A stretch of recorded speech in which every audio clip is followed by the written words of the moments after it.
You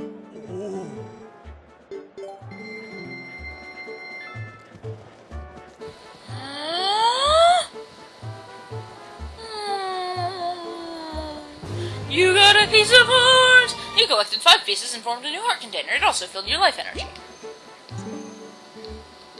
My prayer has apparently reached the skies above. Hey guys, what's going on? I'm the Nuffer Dog, and welcome back to some more Legend of Zelda Twilight Princess. Off camera, I went ahead and gave the golden bugs we had collected, the 3 that I hadn't already given, to Agatha, and got a lot of money, and then went ahead and donated a bunch to this guy until I finally got the heart piece. It turns out you do indeed need to give him 1,000 rupees to get the heart piece. So, rather expensive, but if you want all the heart pieces, or you want more health, it's well worth it. Here are these fangirls again. We have not yet tried this star game, because the thing about it is you actually need the claw shot to do it, and that dog just followed us in. Aw, cute.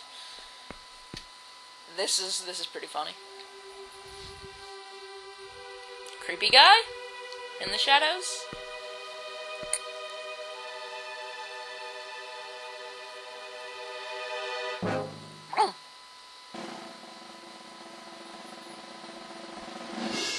Spotlight! Greetings and salutations, good sir! Welcome to the kingdom of hopes and fondest dreams! In this place, you can taste the life of a circus star and get your hands on gear that boggles minds. It is our earnest hope that you find delight playing the star game. The rules are exceedingly simple, so all you must endeavor to do is track down all the glowing orbs and collect them before time runs out. I'm sorry, sir, that is really forced. Rather outstanding name, I must say. Step right up! Shyness, be gone! It's only 10 rupees! Who's up to the challenge? I'll do it. Many thanks, good sir. The game will begin once you enter the cage. May chance favor you. Hehehe. Good sir, are you at the ready? Then away we go! Okay, I'm relatively out of practice with this game, although I did play it. You can see the fangirls out there. Though I did play it in my practice run. It can be a bit difficult. Basically what you want to do is claw shot, claw shot around the room, gathering these glowing orbs, and try to get all of them. And wow, I did better than I expected. I actually failed that the first time in my practice run. Impossible! Oh, what a happy day this is! The debut of a new star! Showers of applause all around! To the star I shall give this! That's really loud. I should have closed the door. Make sure no one outside the house is being disturbed. You got the big quiver! It can hold up to 60 arrows! Very well. The next stage will be one created just for you, good sir. I would expire should you decline. Please, you must try it when it is ready. I shall remember this. I think I'll just decline so that I can watch you die. That'd be pretty funny. Yeah, that's a neat little mini game there I want to show off. That is the only way in the game. Hey, get him! That was a terrible voice. Hey, get him! Heart, heart, heart. Bloop. And now they run off. If you don't talk to them, they'll follow you around. Here's an adorable puppy, which we can actually pick up and pet, place it back down somewhere else. And if we pick up this bone, we can throw it. Who are you? Do you like dogs? They're cute, huh? If you throw a bone or something, they'll bring it back, you know? You should play with one if you have some free time. Okay. Yes. So, the star game is the only way you can get quiver upgrades. You can, because you start out being able to hold 30 arrows. You beat it the first time around, you hold 60. But the second time, when he makes the game just for you, apparently, it not only is harder, but you also need a new item to play it. You can't play it with just the claw shot. So we'll have to come back later to get that, but that allows us to get the giant quiver that can hold 100 rupees, I think. Either 99 or 100. Or not rupees, arrows. And if we keep winning after that, we'll earn rupees, but it does get more expensive, in the harder game. Oh my, if it is an arc! You made it! How have you been, honey? Mercy, but you have good timing. I was just talking about you. everyone, introduce yourselves. This handsome young man is the infamous Ark. Infamous? What did I do wrong? Do you remember what I told you before, honey? These are those friends I mentioned, the ones who were trying to help deal with all the troubles in Hyrule. Actually, there's one more of us, but there's been a disturbing turn of events in the Eastern Desert, so he's gone to check it out. He's an older man named Auru. If you happen to meet him, definitely take the time to talk with him, okay, honey? Well, you've come all the way here, honey, so why don't you relax a bit? Why don't you be sociable and talk to these folks? They're a jolly bunch. Yes, here are these people. They're a jolly bunch except for this guy and that girl, so yeah, it's really only him. ... You're not very friendly, are you, sir? And that's a strange-looking hat you got there. Check this map. That old codger Auru is at Lake Hylia, studying the desert. I don't know who's talking there, so I'm not doing a particular voice. Yes, he's on the edge of Lake Hylia, and we can go to him later. It's a shay. I grew up in the mountains with my father, who was a knight in his own right. He taught me the arts of war as though I was his son. I forget what voice I did for her earlier. Of course, lessons in common courtesy were not part of the regiment, so forgive me if I come off as rude, yeah? Listen, before I blab both your ears off, I want to tell you something. Snow Peak, the mountain to the north of Hyrule, it's unlike any mountain I've ever known. I don't know much yet, but things happen there that happen on no other mountain I know of. Evil controls it. As soon as I know something more, I'll tell you. Until then, you should stay away, yeah? We actually can't get to Snow Peak Mountain yet anyway, but it'll be important later, trust me. This is my favorite of these guys. He's sort of a nerdy guy. Oh, hello there. You must be Ark, correct? I'm Shad. Wonderful to meet you. Telma told me all you've been up to. You're rather formidable. I'm rather not, I'm afraid. Well, I'm formidable at book reading, but I lack, shall we say, physical skills. That said, if the history and legends of Hyrule are your cup of tea, I'm your fellow. If you're curious, just ask away. I keep changing, like, the pitch of his voice. That was terrible. Slurring my speech again. I'm not drunk. Shut up.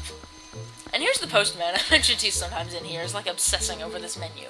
What to order? What to order? I do believe I will start with meat. Like, why is he, like, crouching in the corner like that? He's so bizarre. So anyway, we have an idea of what to do. We're going to go check out Auru at the desert, or who's studying the desert, but currently he's in Lake Hylia. First, though, there's one other exciting thing I want to do, which is to go out the south gate of Hyrule, of Castle Town, now that that's not blocked.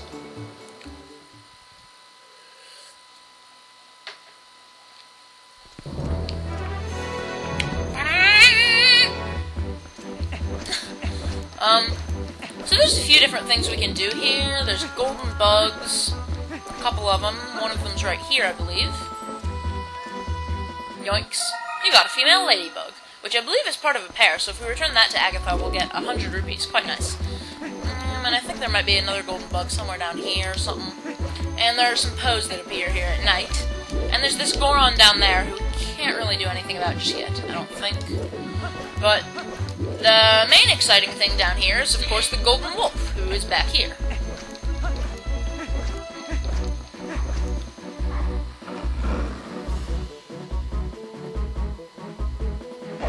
I will use our head as a main course and prepare a delicious side dish.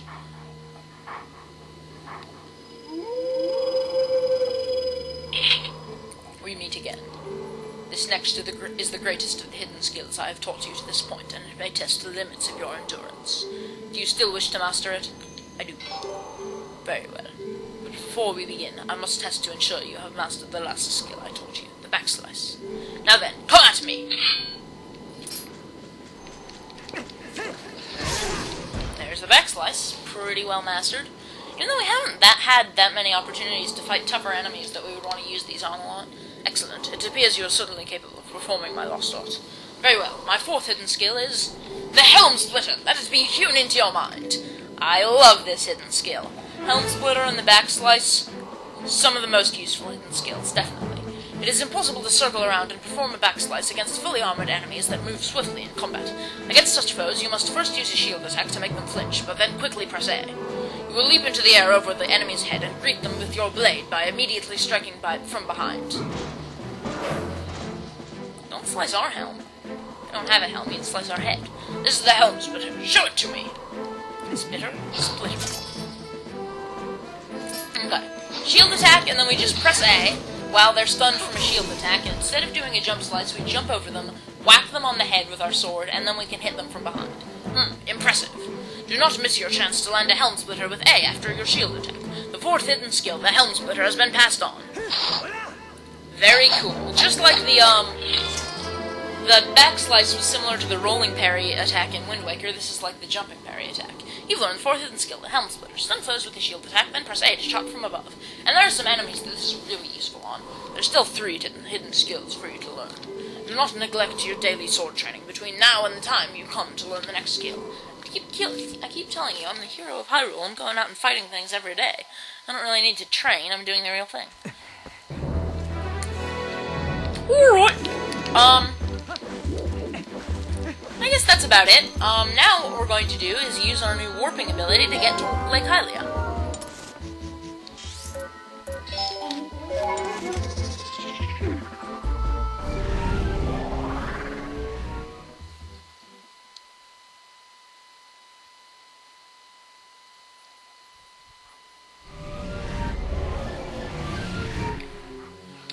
Okay. We're a wolf, so we'll wanna transform again so that we can climb the ladders that we need to climb to get to where Auru is. Or Auru, or whatever. I think it's Auru. I don't care. Auru, I said. It is evening. There's a beautiful sunset over the lake. Actually, it's not over the lake, because we're on the edge of the lake toward the sunset, the east edge. So it's over the desert, actually, because, as we're about to learn, there's a desert to the east of the lake. And there's some strange towers in the distance there. Interesting. What could those be? Climb up this tower here. So, yeah, Telma's Bar, I mean, Castletown, of course, is sort of a big hub, and Telma's Bar is basically the area you'll go to when you need to know your next sort of mission. That group of guys in there will, and gals, because there's Ashe. I thought it was about time for you to arrive. Will, point you to where there's something interesting going on. Master Ark, is it? You do know Telma, don't you? I am Auru. I am part of the group that Telma kindly allows to meet at her bar. I have heard all about your deeds from her. Now, you being a courageous youth, you have likely heard of the strange events in the desert and come to investigate, no? Or am I mistaken? You do know, don't you, Master Ark? The Gerudo Desert once held a prison built to hold the worst criminals this land has ever known. The criminals who were sentenced to death were sent directly to the underworld by a cursed mirror that was kept in the prison. Now that prison is condemned, and even the road leading to the desert is impassable. This desert at World's End, it still holds the cursed mirror and the malice of the doomed inmates. These old bones know that the evil currently plaguing Hyrule is related to this wicked place, so I have come to learn the truth. Master Ark, I must ask, what will you do now? Don't tell me you plan to enter the desert and confirm my suspicions with your own eyes? Crap, the phone's ringing. Except this time it's the home phone, not my cell phone, and it's the vet, so I need to answer this. Just a second, guys. Alright, guys, don't tell me you plan to enter the desert and confirm. I think I already said that. Yes, I do. Ah, is that so? Then let good old Auru help you out. You say Lake Hylia below us? A man named Fire runs an amusement ride of sorts there. Give him this. You got Auru's memo? Or wrote this to Fire of Lake Hylia. Said it to be, yeah, blah, blah. See, long ago, I saved this man Fire's life, and now he cannot refuse me if I ask a favor. If you leave the rest up to Fire, all should go well. This is interesting. Yes, Fire is actually being important to the main story of this game. Yeah, I had to answer the phone there. It was a phone call from the vet, but, oh, there's a Howling Stone here. This is important. Yeah, but they were just checking up on my dog who just had surgery, just had his eye taken out. I'm not really sure which song this is.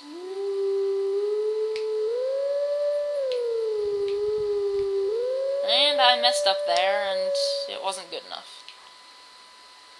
But you have these blue lines to help guide you. No, that still wasn't good enough. I messed up.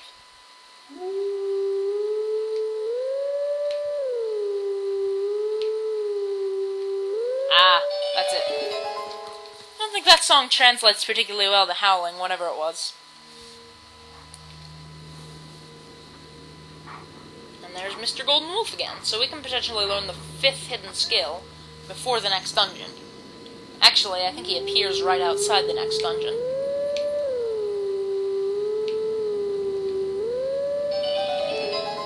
Yeah, I can't skip that. Some cutscenes you can skip by pressing minus twice, but not all. Oh well. I usually think these are kind of pretty anyway, but some songs don't translate well to howling, so... Oh, actually, I think I just now remembered this, but I think whatever piece of scenery is behind him is like a hint at where he's gonna appear. And this time it appears to be those towers that are out in the desert, like teachings of old past to you. Take sword in hand and find me.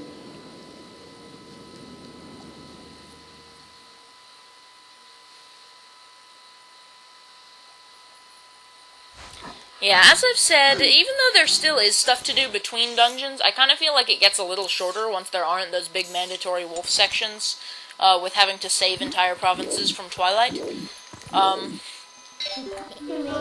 And so as a result, hidden skills come by faster, but there's also more optional stuff to do, and there's a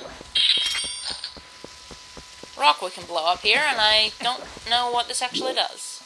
Okay, we're too far away, I don't actually need my shield.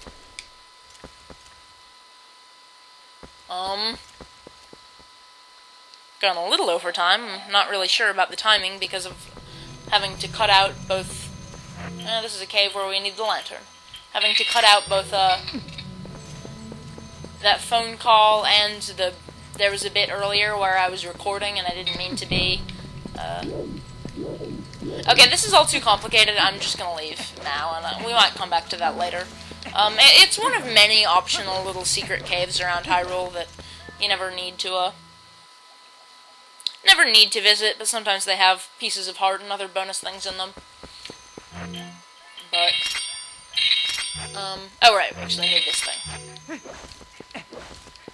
Yeah, I'm gonna end off once we do this thing with fire that will get us to our next area. And that was derpy. Shut up.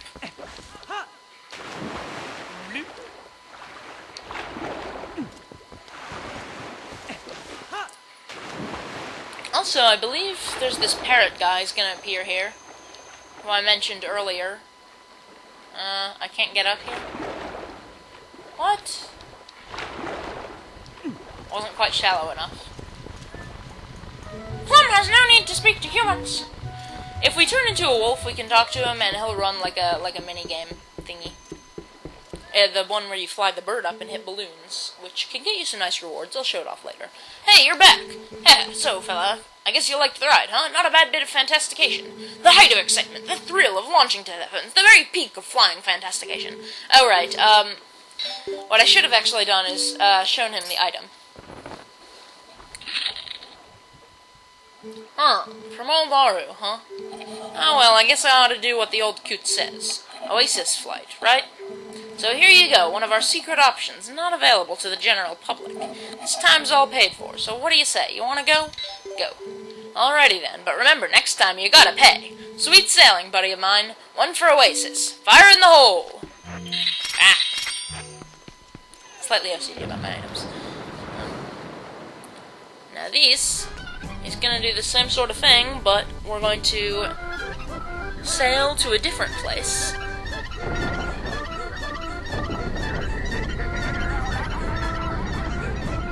This cannon is going to aim out toward the desert to the east.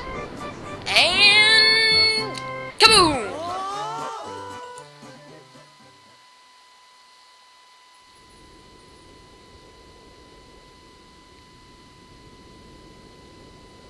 Gerudo Desert. Huh?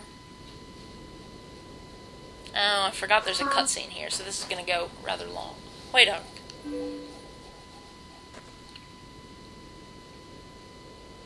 Before we go on, there's something I want you to hear. Do you remember what the spirit said about the fused shadows? What do you think happened to the magic wielders who tried to rule the sacred realm? They were banished. They were chased across the sacred lands of Hyrule and driven into another realm by the goddesses.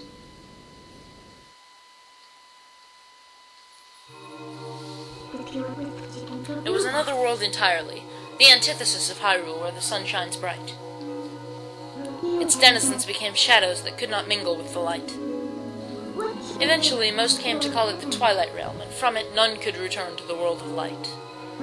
They were forever doomed to live in the twilight, flitting in the half-light of dusk, mere shadows of Hyrule.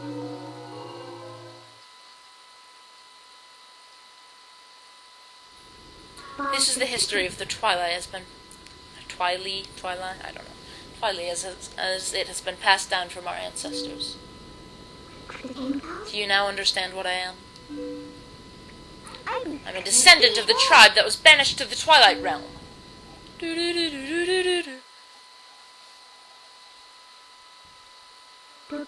was a peaceful place, until Zant took control of the Twilight Realm, and transformed all of the Twilight into shadow beasts.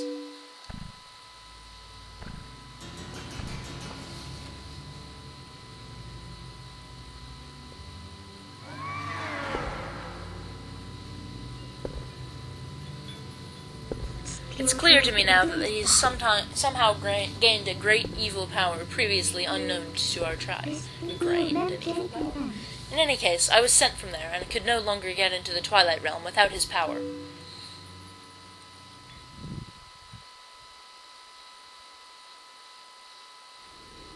But there's another tale told by my people. Though the goddesses forbade us to return to the world of light, they left one link between the light and the darkness.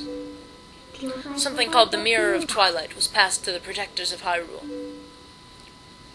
It's our only path to the Twilight Realm, and we must get there. You'll come with me, won't you?